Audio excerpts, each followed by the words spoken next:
Shalom, sachez que l'heure est très grave. Le monde est arrivé à un croisé de chemin où il faut que chacun prenne une décision. Quand vous regardez les actualités, tout ce qui se passe à Mayotte, à Los Angeles, le monde est frappé par des calamités naturelles. Et ce qu'on constate, c'est que vis-à-vis de ces calamités naturelles, le monde est impuissant. Les nations prennent des dispositions pour se faire la guerre. Un pays fait la guerre à un autre pays. Quand il s'agit de deux nations, toutes les dispositions sont prises parce que l'homme se craint plus que Dieu. Nous craignons l'homme plus que Dieu. Alors que lorsqu'on observe les calamités qui frappent aujourd'hui le monde, partout, que ce soit en Italie, ce qui s'est passé, plusieurs morts, à Mayotte, des centaines de morts, à Los Angeles, des maisons tout entières brûlées. Comprenez que devant les calamités naturelles, l'homme est complètement impuissant. C'est un signe de Dieu pour dire que la terre appartient à Dieu. Même si le psaume 115 dit que Dieu a donné la terre aux êtres humains, mais la terre est la propriété et reste la propriété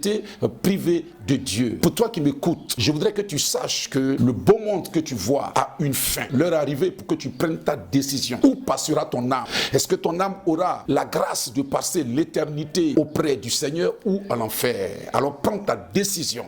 Alors que tu m'écoutes, je t'exhorte à ouvrir ton cœur et à donner ta vie sincèrement à Christ Jésus. Car il est le seul à te préserver de toute forme de calamité, de tout esprit de tes origines. Aujourd'hui, malgré que le monde essaie de se protéger à sa manière, mais Satan frappe, la sorcellerie frappe, la mort précoce frappe, la destruction dans les couples, beaucoup de choses qui font pleurer l'être humain.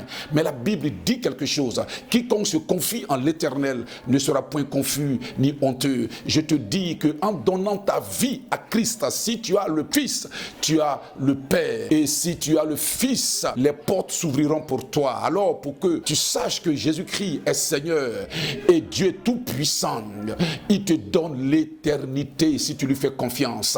Je déclare que pour toi qui m'écoutes, que l'Esprit de Dieu te donne de comprendre ces paroles et que ta vie tout entière soit confiée à Christ Jésus-Christ, afin que tu puisses réaliser chaque étape de ta destinée, tu puisses réaliser tout ce que le Seigneur a prévu pour toi. Que la grâce soit avec toi. Je libère une forte grâce sur toi. Pour toi qui cherches à expérimenter de nouvelles choses, que mon Dieu te donne d'expérimenter ces choses-là au nom sacré et suprême de Jésus. Pour toi qui travailles des moments difficiles et qui promène tes regards inquiets, je te dis à compter de maintenant, au son de ma voix, ne t'inquiète plus. La main de Dieu est sur toi pour te conduire au bonheur, pour te conduire à expérimenter sa gloire, sa bénédiction au nom sacré et suprême de Jésus-Christ. Shalom.